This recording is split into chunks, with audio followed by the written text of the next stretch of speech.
Mercedes-Benz es una de las compañías automotrices más antiguas y lujosas del mundo, con un valor de alrededor de 80.000 millones de dólares. Pero al estar entre los autos más deseados y caros de la actualidad, es fácil olvidar que sus comienzos fueron humildes. Todo comenzó con un pobre ingeniero, quien enfrentó muchas dudas y fracasos en su búsqueda de construir el primer carruaje sin caballos. A pesar de sus desafíos, demostró que todos estaban equivocados y convirtió su pequeña empresa en la primera y más grande compañía de producción de automóviles del mundo a fines del siglo XIX. Pero lo que comenzó como un éxito inspirador, la historia dio un giro sorprendentemente oscuro cuando la compañía se benefició del suministro de vehículos militares de los nazis bajo la labor de trabajadores forzados. Así que siéntate y relájate, porque hoy cubriremos la loca historia de Mercedes-Benz y el hombre que dio la vida a los automóviles, Carl Benz.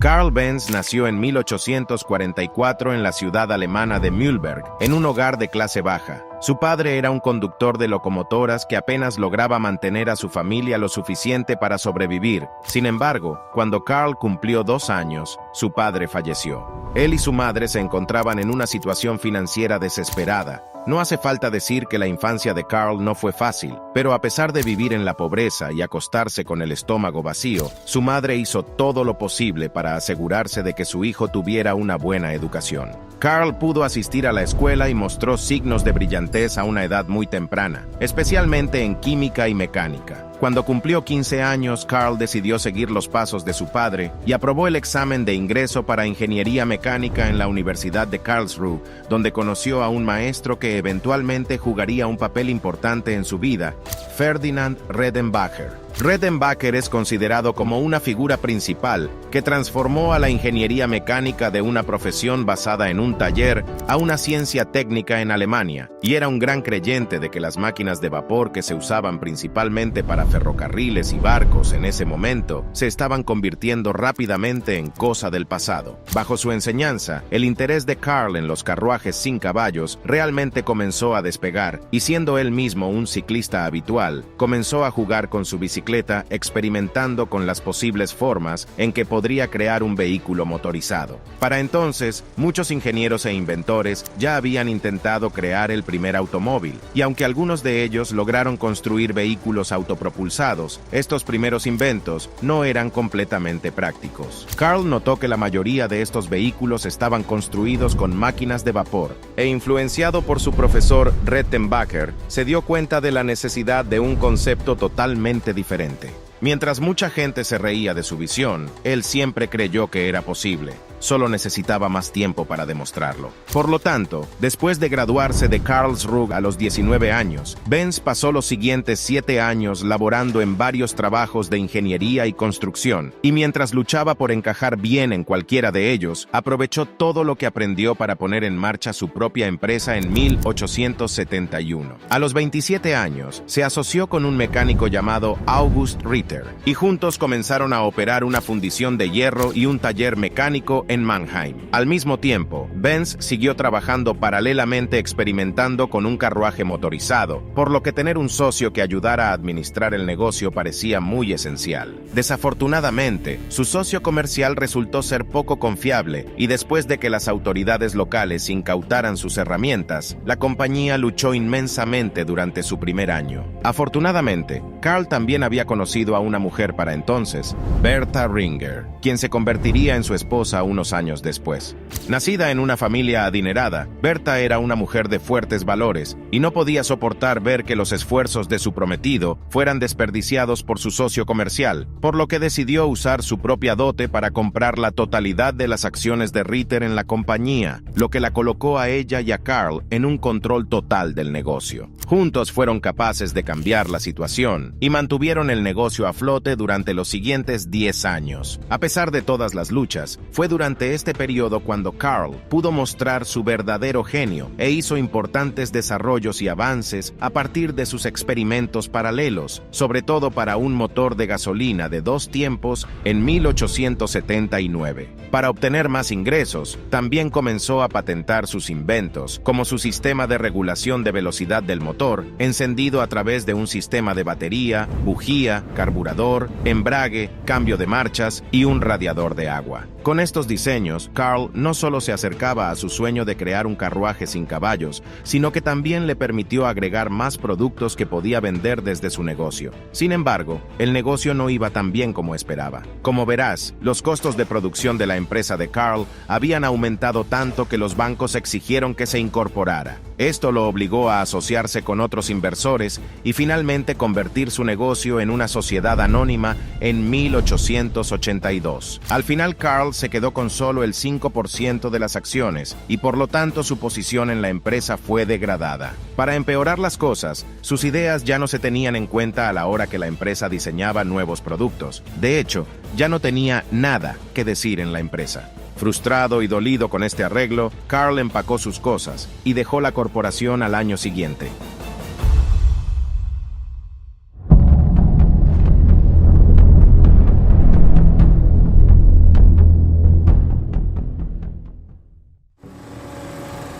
Dejar su empresa fue un duro golpe para Carl, pero la decepción lo hizo aún más decidido a tener éxito. Su pasión de toda la vida por las bicicletas lo llevaría a Max Rose y Friedrich Wilhelm, 2 hombres dueños de un taller de reparación de bicicletas en Mannheim. Juntos establecieron Benz & Cie y se concentraron en la fabricación de máquinas industriales y motores de gas estacionarios. A diferencia de la empresa anterior de Carl, esta comenzó bastante bien y se volvió muy rentable en un corto periodo de tiempo. Con ingresos constantes y una plantilla de 25 personas, Carl Benz finalmente dirigió su enfoque principal a su sueño de toda la vida: construir un automóvil con su motor de gasolina. En lugar de simplemente agregar un motor a un carro, Carl construyó el carro alrededor del motor y, utilizando una tecnología similar a la de una bicicleta, construyó lo que muchos consideraron el primer automóvil verdadero en 1885, el Benz Patent Motorwagen. Este vehículo biplaza circulaba sobre 3 ruedas de alambre formando un triciclo y estaba propulsado por un motor de gasolina de 4 tiempos. Su motor de un cilindro producía 2/3 de un caballo de fuerza y podía alcanzar las 7 millas por hora. Carl sabía que esto era revolucionario y después de probar y refinar su vehículo, condujo su maravilloso automóvil al público en el verano de 1886. Sin embargo, recibió diversas críticas. Si bien algunos admiraron su creación, la mayoría de la gente se mostró escéptica acerca de la máquina y no querían que condujera por las calles principales por temor a que explotara. Otros estaban convencidos de que Carl era el diablo en persona conduciendo un carruaje infernal. Los socios comerciales de Carl tampoco estaban tan contentos. Su obsesión por el automóvil lo mantenía alejado de su trabajo y no podían ver de qué manera su invento podría ser útil. ¿Por qué alguien compraría una máquina de este tipo? Argumentaron que no era más rápido que un caballo, podía averiarse fácilmente y quedarse sin combustible. Sin embargo, Carl Benz estaba convencido de que su carruaje sin caballos era el futuro y comenzó a fabricar automóviles para la venta en 1888, convirtiéndose así en la primera persona en el mundo en hacerlo. Su mayor apoyo era su esposa, quien a menudo se quedaba con él en el taller para darle nuevas sugerencias. Pero incluso después de agregar mejoras, la gente realmente no vio la visión de Carl. Por otro lado, los pocos que compraban los autos solo podían usarlos para cubrir distancias cortas, y aún así, necesitaban que los mecánicos estuvieran con ellos en todo momento. Tampoco ayudó que fueran muy caros, por lo que solo eran accesibles para los ricos o la élite, e incluso a los llamados miembros de la élite no les gustaban porque eran demasiado ruidosos y desordenados. Dicho esto, una cosa estaba clara: Carl necesitaba convencer al mundo de que el automóvil había llegado para quedarse.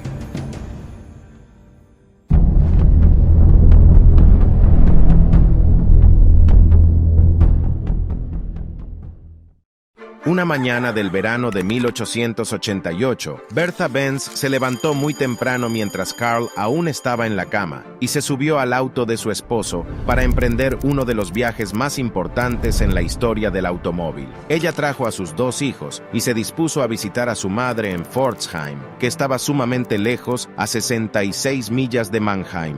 Bertha no informó a su esposo ni a la policía sobre sus planes, probablemente porque si ellos se hubiesen enterado, no la hubiesen dejado ir. En ese momento ningún automóvil o carruaje motorizado había intentado antes un viaje tan largo, pero ella estaba decidida a mostrar la importancia del invento de Benz. Sin embargo, este viaje no fue como un paseo por el parque. Bertha se enfrentó a muchos problemas, como cruzar caminos polvorientos y pedregosos que eran destinados para caballos, tener que pasar por una farmacia para cargar gasolina e incluso tener que realizar algunas reparaciones mecánicas en el camino. El viaje de 66 millas le tomó a Bertha y a sus 2 hijos aproximadamente 12 horas de viaje, pero al final llegaron sanos y salvos a Pforzheim. Principalmente el viaje logró el objetivo que Bertha se había propuesto, hacer notar que el automóvil había llegado para quedarse. Con esto el Benz Motorwagen se convirtió en la charla de la ciudad y recibió gran publicidad para el negocio de Carl.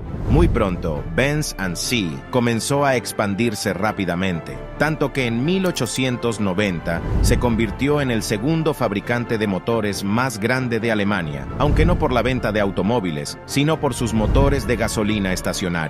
Pero con la incorporación de 2 socios comerciales, Friedrich von Fischer y Julius Ganz, ayudarían a cambiar esto. A medida que ellos se ocupaban del lado comercial y de marketing de las cosas, Benz pudo concentrarse más en la ingeniería y pudo patentar varias innovaciones de automóviles nuevos, como la transmisión de engranajes planetarios, la dirección de doble pivote y el motor plano con una configuración boxer.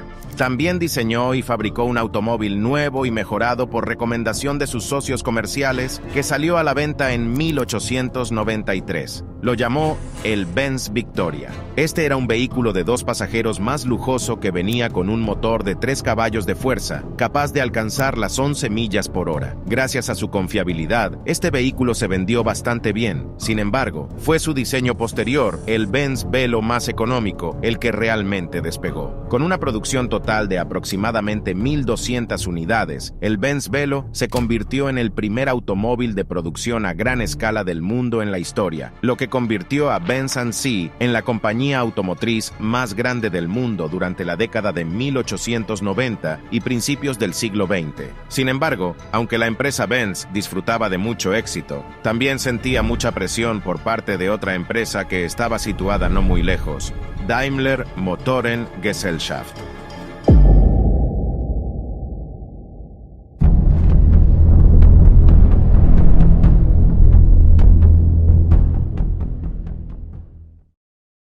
Daimler Motoren Gesellschaft estaba dirigida por Gottlieb Daimler y Wilhelm Maybach. Ambos eran ingenieros brillantes, pero Gottlieb Daimler en particular era conocido por ser muy competitivo y tenía muchas conexiones y conocimientos en términos de negocios, algo de lo que parecía carecer Carl Benz. El primer automóvil Daimler que se vendió comercialmente apareció en 1892. 2 años más tarde, siguieron con un automóvil de 2 cilindros y en 1897 introdujeron su primer modelo con motor delantero, el Daimler Phoenix. Estaba claro que la compañía Daimler estaba alcanzando a Benz, ya que sus vehículos se veían más atractivos y cómodos para el público. Sin embargo, el señor Daimler fallecería lamentablemente en 1900, dejando a Maybach a cargo de la empresa. Pero fue bajo el control de Maybach cuando diseñó su mayor logro, el Mercedes de 35 caballos de fuerza en 1901. Lo que hace que este vehículo sea tan especial es que fue el primer automóvil en lucir o parecerse a nuestra idea moderna de un automóvil.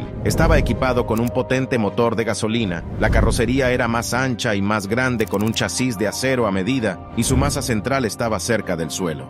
Inicialmente construido para las carreras, este vehículo se fabricó en consecuencia a pedido de un rico hombre de negocios, Emil Jelinek, quien decidió nombrar el automóvil en honor a su hija, Mercedes. Este automóvil ganaría múltiples carreras callejeras y eventos de montaña, alcanzando una velocidad máxima de 56 millas por hora, superior a cualquier otro vehículo de la época. Esto atrajo mucho a la empresa Daimler, que decidió cambiar la marca de todos sus vehículos a Mercedes y comenzó a producir nuevos modelos para carreras y uso público con el mismo nombre. Sin embargo, por otro lado, esta nueva tendencia no le sentó bien a los socios de Carl Benz, que querían una respuesta inmediata. Para contrarrestar a su competencia, ellos trajeron a algunos diseñadores franceses para ayudar con un nuevo modelo más rápido, sin la aprobación de Carl. Benz estaba enojado y molesto con la decisión. Nunca le gustó la idea de las carreras de autos y siempre prefirió conducir despacio y con cuidado. Le horrorizaba el ruido y el peligro de que alguien condujera a gran velocidad por la vía pública. El auto construido por su equipo tampoco fue un éxito, y esto se volvió perjudicial para la empresa Benz, que atravesó una crisis entre 1903 y 1904. Enojado y decepcionado, Carl decidió dejar su empresa, aunque aún permanecía en la junta directiva. Pero al final, accedió a permitir que sus autos compitieran, y fue el éxito de las carreras lo que eventualmente rescató a su compañía. En 1908, Benz tenía un auto de carreras de 120 caballos de fuerza, un monstruo que rugía de Leningrado a Moscú en 8 horas y media, con una velocidad promedio de 50 millas por hora. Esto fue una hazaña increíble, teniendo en cuenta lo primitivas que eran las calles en ese momento. Pero fue el Blitzen-Benz de 200 caballos de fuerza el que puso a la marca en el centro de atención. Construido en 1909, este auto de carrera rompería el récord absoluto de velocidad logrado por cualquier avión, tren o automóvil en ese momento, superando las 140 millas por hora en 1911. Esto colocó a Benz junto a Daimler como uno de los autos más deseados en ese momento, y ambas compañías disfrutaron de buenas ventas en los años siguientes. Sin embargo, esto duró poco, ya que el estallido de la Primera Guerra Mundial sacudiría la vida de las personas y la economía global. Con la derrota de Alemania en la Primera Guerra Mundial, el país atravesó una recesión económica, y tanto las empresas Daimler como Benz terminaron luchando inmensamente. Para fortalecer sus probabilidades de supervivencia, dejaron de lado su rivalidad y firmaron un acuerdo en 1924, en el que acordaron combinar sus esfuerzos de producción y comercialización, manteniendo sus nombres individuales para ahorrar costos. Pero este acuerdo solo duró 2 años. La economía alemana empeoró, y las dos empresas se vieron obligadas a fusionarse por completo en 1926, creando una nueva empresa llamada Daimler-Benz. Bajo Daimler-Benz, la compañía renombró a sus vehículos como Mercedes-Benz y lanzó varios modelos impresionantes a fines de la década de 1920, como el Mercedes-Benz Tipo 630, modelo S, SS y SSK. Uno de sus principales y más brillantes ingenieros que ayudaron a desarrollar estos vehículos fue Ferdinand Porsche, cuyo nombre se haría famoso en la industria del automóvil.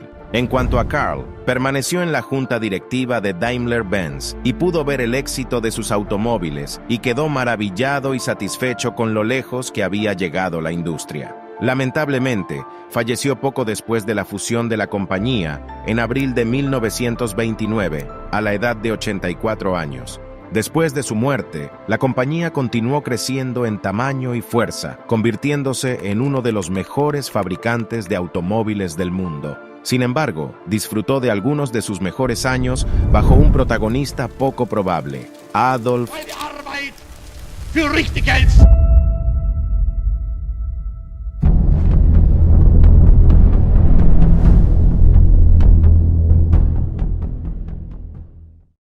Cuando llegó al poder en Alemania en 1933, quería mostrar la ingeniería y la tecnología alemana al mundo entero, con el objetivo de tener su punto de vista político por encima de los demás. Una forma en que decidió impresionar al mundo fue exhibiendo autos alemanes en deportes de motor internacionales. Casi de inmediato, otorgó un gran subsidio a Daimler-Benz para participar en las carreras de Grand Prix. Ninguna otra compañía de automóviles en ese momento habría gastado tanto tiempo y dinero en la construcción de autos veloces como Daimler-Benz, y esto se hizo evidente en la pista de carreras. De 1934 a 1939, Mercedes dominó las carreras de Grand Prix, conduciendo a velocidades de hasta 200 millas por hora con sus modelos W25 y W125. Sin embargo, también fueron desafiados por un nuevo rival, Auto Union, otro fabricante de automóviles alemán patrocinado por su propio país. Auto Union continuaría teniendo su parte justa de éxito durante el mismo periodo, ganando 25 carreras entre 1935 y 1937. Estos éxitos colocaron a Alemania en la cima del mundo con eventos de automovilismo, especialmente a Mercedes-Benz, que incluso se convirtió en la marca de automóviles preferida de hecho, uno de los automóviles en los que se le veía con frecuencia era el Mercedes-Benz 770, un gran vehículo de lujo utilizado principalmente por políticos nazis de alto rango y otros funcionarios del eje. Sin embargo, con el estallido de la Segunda Guerra Mundial en 1939, la empresa Daimler-Benz pronto se encontraría en grave peligro. A medida que la demanda de automóviles de pasajeros civiles se hizo escasa, comenzaron a fabricar vehículos militares, submarinos, tanques y motores de aviones para el ejército nazi. Su mayor línea de negocio eran los camiones militares, capaces de suministrar de 3 a 6 toneladas y media de capacidad. Para 1942, dejaron de producir automóviles públicos por completo, ya que todos los recursos se dirigieron hacia la guerra, y a medida que la guerra se intensificaba, se necesitaba nuevo personal para manejar el aumento de la producción de armamento. Dado que toda la fuerza laboral ahora estaba luchando en la guerra, Daimler-Benz reclutó mujeres para hacer frente a los volúmenes de unidades requeridos. Sin embargo, esto no fue suficiente para satisfacer la demanda, por lo que la empresa recurrió al trabajo forzoso. Estos prisioneros de guerra, civiles secuestrados y detenidos de campos de concentración, fueron alojados cerca de las plantas y obligados a trabajar largas horas bajo la inmensa presión de los alemanes. La mayoría de estos trabajadores procedían de Europa del Este, que fueron internados en campamentos de barracones con entornos pobres, similares a los de una prisión, mientras que los detenidos de los campos de concentración eran supervisados por el Escuadrón de Protección SS en condiciones de vida inhumanas. Muchas personas morían en estos campamentos, ya sea por desnutrición severa, maltrato o incluso tortura, y para 1944, casi la mitad de los 63.000 empleados de Daimler-Benz eran trabajadores forzados. Después de que terminó la guerra en 1945, la compañía recibió un gran golpe. Debido al Acuerdo de Potsdam, todos los activos alemanes en el extranjero fueron confiscados y utilizados para el pago de reparaciones. Esto llevó a Daimler-Benz a perder todas sus subsidiarias, afiliadas y sucursales en el extranjero, y se vieron reducidas a sus propias plantas en su país de origen. En otras palabras, tuvieron que reiniciar y ganar su camino hacia arriba nuevamente. En primer lugar, la empresa fue reestructurada y notablemente desnazizada desde su alta dirección. Debido a estos cambios drásticos, la empresa pudo obtener un permiso de producción de las autoridades de ocupación estadounidenses en 1946. Aunque sus fábricas sufrieron graves daños por bombas, Mercedes-Benz todavía tenía la ventaja de poseer su propia planta, ya que muchos otros competidores como BMW o Adler habían perdido sus sitios al terminar en territorio soviético. La compañía Mercedes-Benz luego centró sus esfuerzos en producir ambulancias, vehículos de patrulla policial y camionetas de reparto basadas en sus modelos de 170B, y utilizó una de sus plantas como centro de reparación de vehículos militares estadounidenses. En 1947, volvieron a producir vehículos de pasajeros con solo 1.045 automóviles de 170B producidos ese año, pero incluso en una situación financiera menos que ideal, Daimler-Benz logró obtener ganancias solo un año después. En la década de 1950, Mercedes-Benz pudo recuperar gran parte de su control, logrando un fuerte regreso a los eventos de automovilismo, así como ventas exitosas en todo el mundo. Tanto que en 1954, la compañía ya había obtenido una ganancia de más de $1.000 millones. A lo largo de los años, Mercedes ha cambiado por completo su imagen y se ha convertido en una de las marcas de automóviles más valiosas del mundo. Sin embargo, todo eso no hubiera sido posible sin Carl Benz, quien a pesar de su humilde origen, desafíos y críticas, tuvo el coraje y la determinación de convertir su sueño en realidad. Y si quieres ver otra fascinante historia como esta, haz